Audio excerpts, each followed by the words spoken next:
Film की शुरू होते ही हम एक फार्मर को देखते हैं जो रात में अपनी फील्ड्स के पास रिलैक्स कर रहा था। अचानक ही उसे करीब से अजीबोगरीब आवाजें आने लगी। उसने नोटिस किया कि उसका डॉग भी उसके पास नहीं था। वो चेक करने के लिए आगे गया तो उसने देखा कि कोई अजीब सी चीज उसके डॉग को खा रही थी। वो डर गया क्योंकि इतना बड़ा जानवर उसने पहले कभी नहीं देखा था। जानवर को डराने के लिए वो जोर जोर से चिल्लाने लगा, लेकिन इससे जानवर भागने के बजाय जानवर को गुस्सा आ गया और उसने जोर से पाँव मारकर यहाँ खड़ी हुई सारी फेंस तोड़ दी। जो फेंस उस आदमी के पाँव पे लिपट गई और टांग में खुबने की वजह से उस आदमी को बहुत ज्यादा दर्द होने लगा। बहुत मुश्किल से वो अपने आप को इस फेंस से आजाद करता है और आहिस्ता आहिस्ता आगे बढ़ने की कोशिश करता है। इससे पहले कि वो यहाँ से बचकर निकल पाता, उसे अपने पीछे किसी की आहट हुई। डरते हुए उसने पीछे मुड़कर देखा तो वो खौफनाक सा जानवर अपने खून से सने हुए मुंह के साथ उसे देख रहा था। वो फौरन डर गया और वो जानवर उसे खींचते हुए अंधेरे में ले गया और बाद में उसे मार डाला। अब सीन कट होकर हमें एक कपल को दिखाया जाता है जो जंगल में कैंपिंग के लिए आया हुआ था। लड़का जब कुछ करने के लिए कैंप से बाहर निकलता है तो कुछ ही देर बाद उसकी वाइफ को लड़के की चीखने चिल्लाने की आवाजें सुनाई देती है। पहले तो उसे लगा कि उसका हस्बैंड उस पर प्रैंक कर रहा है, लेकिन गुजरते हर सेकंड के साथ साथ वो आवाजें और भी खतरनाक होती गई और उसके हस्बैंड की चीखने की आवाजों में उसे किसी चीज के हुर्राने की आवाजें भी सुनाई देने लगी। डरते हुए लड़की अपना थोड़ा सा कैप खोलती है तो एकदम से उसके हस्बैंड की कटी फटी लाश उसकी गोद में आकर गिर जाती है। इसे देखकर उसका दिल खराब हो गया और उसने उल्टी भी कर दी। उसे समझ नहीं आ रहा था कि उसके साथ हो क्या गया है और खुद अब वो करे क्या। इससे पहले को यहाँ से भागने का कोई प्लान बनाती, वो क्रिएचर, वो बड़ा सा जानवर अपने खून से सने मुंह के साथ उसके ऊपर भी हमला करके उसे भी मार देता है। उसके चिल्लाने और जानवर के गुर्राने की आवाज दूर दो आदमी भी सुन रहे थे जो कि कैंपिंग करने के लिए जंगल में आए थे। ये लोग अब उस चीज को चेक करने के लिए इन कैंप्स के करीब आते हैं तो इन्हें यहाँ पे एक बहुत बड़ा बोर्ड यानी एक बहुत बड़ा पिग दिखाई देता है। उस आदमी को लगा कि शायद उसे हेलुसिनेशंस हो रही है। इतना बड़ा पिग उसने आज से पहले कभी नहीं देखा था। वो अपने फ्रेंड से कहता है, मुझे लग रहा है मैं कुछ ज्यादा ही ड्रंक हूँ क्योंकि मुझे वहाँ पर एक बहुत बड़ा एक जाइंट पिग दिख रहा है। ये सुनकर उसका दूसरा दोस्त उसके हाथ से उसकी शॉटगन ले लेता है और देखकर अपने दोस्त को ये कंफर्म करता है कि वहाँ पे एक जाइंट पिग यानी बोर ही है। उसने पिग को निशाना लगाने के लिए जैसे ही शूट किया तो उसका निशाना चूक गया क्योंकि उसकी नजर कमजोर थी और अगली मर्तबा देखने पर वो पिग बाहर रहा भी नहीं था।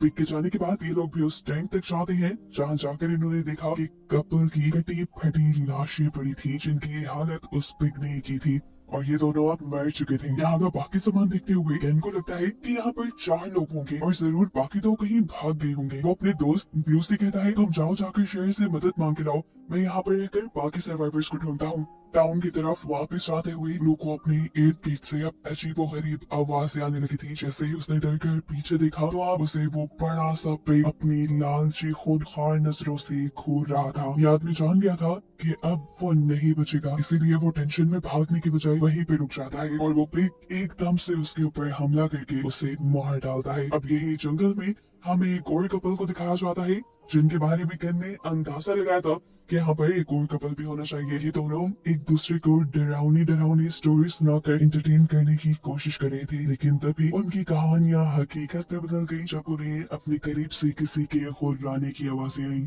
हस्बैंड जब चेक करने के लिए कुछ आगे गया तब तो उसे कुछ नजर नहीं आया, लेकिन जैसे ही वो पीछे मुड़ा तो उसने देखा कि एक बहुत बड़ी सी क्रिएचर यानी उसी पिग ने उसकी वाइफ के ऊपर हमला कर दिया था। अब पिग उस लड़की के ऊपर हमला करने के बाद अपने बड़े से दांत उस लड़की की बैक में स्टैब करते हुए उसे हवा में उठा लेता है और ये सीन इतना ज्यादा क्रीपी था कि देखने वाला उसका हस्बैंड भी डर गया।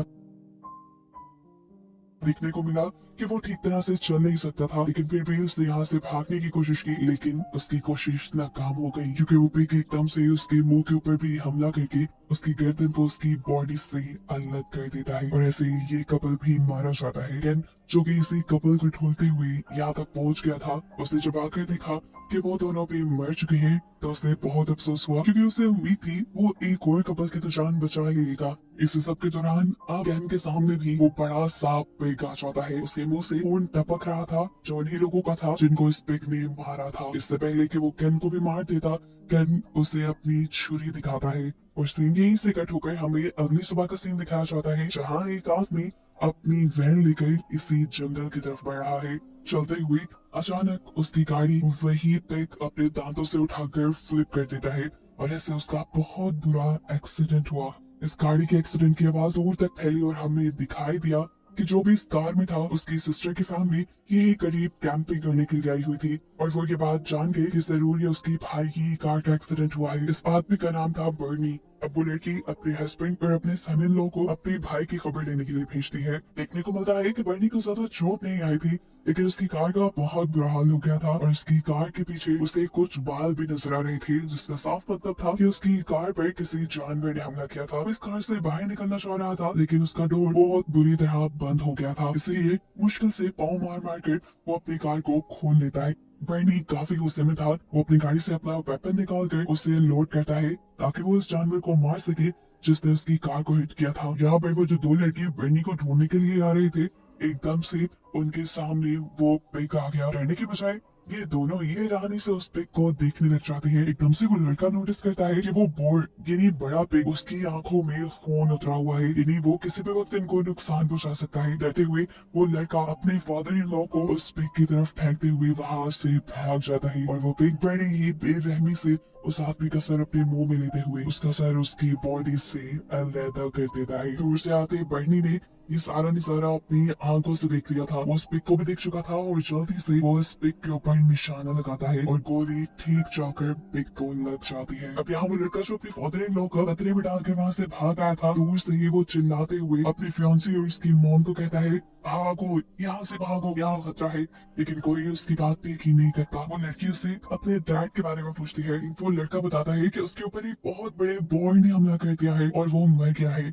लेकिन यहाँ ये दोनों खड़ी हुई हंस रही थी क्योंकि उन्हें लगा कि वो लड़का मजाक कर रहा है। लेकिन अगला ही सेकंड उनका ये ख्याल बदल गया क्योंकि पिग भागते हुए आकर उस लड़की को अपने मुंह में पकड़ते हुए वहां से भाग जाता है और वो लड़का उसके मुंह के अंदर ही मारा जाता है। इसीलिए इतना खतरनाक था कि ये लोग पागल हो गए। वो लड़की अपने फियांसे की मौत देखकर बहुत ही ज्यादा परेशान हो चुकी थी। उसकी मॉम उसे यहाँ से ले जाने की कोशिश करती है, लेकिन जब वो नहीं जाती तो ठीक वक्त पर बर्नी यहाँ आकर इन तीनों को यहाँ से ले जाता है। वक्त बहुत कम था। अपनी जान बचाने के लिए बर्नी ने एक आइडिया सोचा और नदी को पार करते हुए फील्ड्स के दूसरी साइड पर जाने का डिसाइड किया, जहाँ दूसरी साइड से टाउन जरा करीब था। लेकिन वो जानता था कि वहाँ के रास्ते से भी टाउन तक पहुँचने में रात हो ही जाएगी। ये लोग भागते रहते हैं अपनी जान बचाने के लिए। बर्नी को ये लग रहा था कि उस बॉय यानी उस बड़े से पिग को पानी से डर लगता होगा, लेकिन वो ये नहीं जानता कि ये पिग कितना खूनख्वार है। रात के अंधेरे में वो इन्हें दोबारा ढूंढ लेता है, जहाँ एक और मर्तबा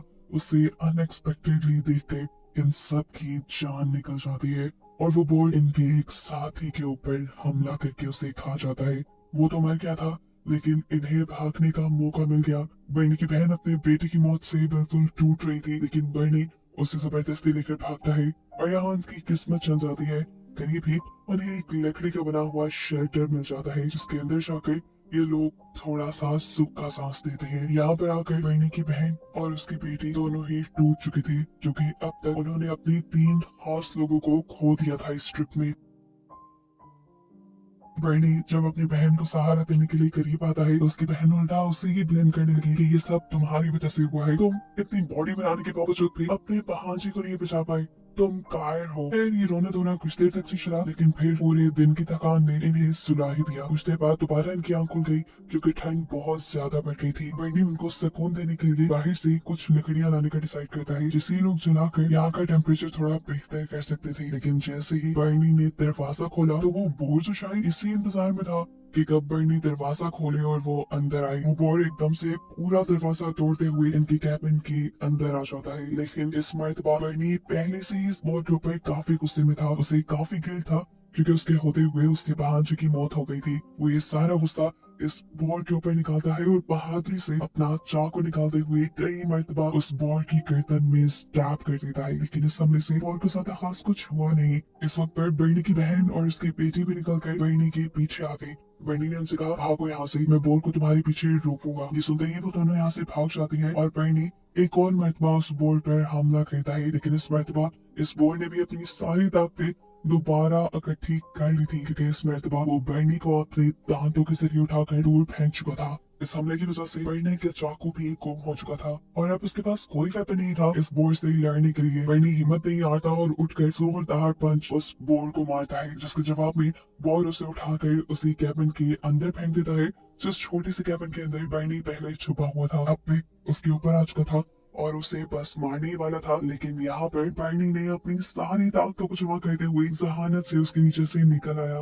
वो इस कैबिन में रखी हुई हर ऊटपटांग चीज को बोर को मारते हुए उससे अपनी जान छुड़वाने की कोशिश करता है, जो उसके हमले थोड़े से उस पर असर भी करती है और बोर कैबिन से बाहर निकल आता है। अब बर्नी इस बोर का किस्सा तमाम करना चाहता था, इसलिए वो यहाँ पर एक लोहे की चीज उठाता है और जैसे ही बॉल को मारने के लिए आगे बढ़ता है तो बदकिस्मती उसकी कि उसका पाँव स्लिप हो गया और वो ठीक जाकर गिरा उसी पेग के नीचे। अब भी उसे कहाँ छोड़ने वाला था, वो अपना क्लॉ यानी अपना पाँव बर्नी के ऊपर रखकर उसे बुरी तरह जख्मी कर देता है। उसके बाद उसने बर्नी के साथ क्या किया ये नहीं दिखाया जाता, लेकिन सीन का टुकड़ा हमें दिखाया जाता है कि बर्नी की सिस्टर और उसकी बेटी बहुत ज्यादा डरे हुए थे। भूख और सर्दी से बुरा हाल था उनका। ये लोग फैसला करते हैं कि अब ये लोग आग जलाएंगे, क्योंकि अगर ये मॉन्स्टर से बच गए तो ये सर्दी नहीं मार देगी। आग तो ये लोग जला लेते हैं, लेकिन कुछ ही देर बाद वो मॉन्स्टर भी इनके सामने आ जाता है जिसको आग ने ये ट्रक किया था। ये लोग डर गए, इन्हें समझ में नहीं आ रही थी कि मॉन्स्टर से बचने के लिए क्या करें। ये लोग अपने हाथ में पकड़ी हुई छोटी छोटी सी मशाल से ही उस मॉन्स्टर को डराने की कोशिश करते हैं, लेकिन इन सब का उसके ऊपर कोई फायदा नहीं होता और वो यहाँ पर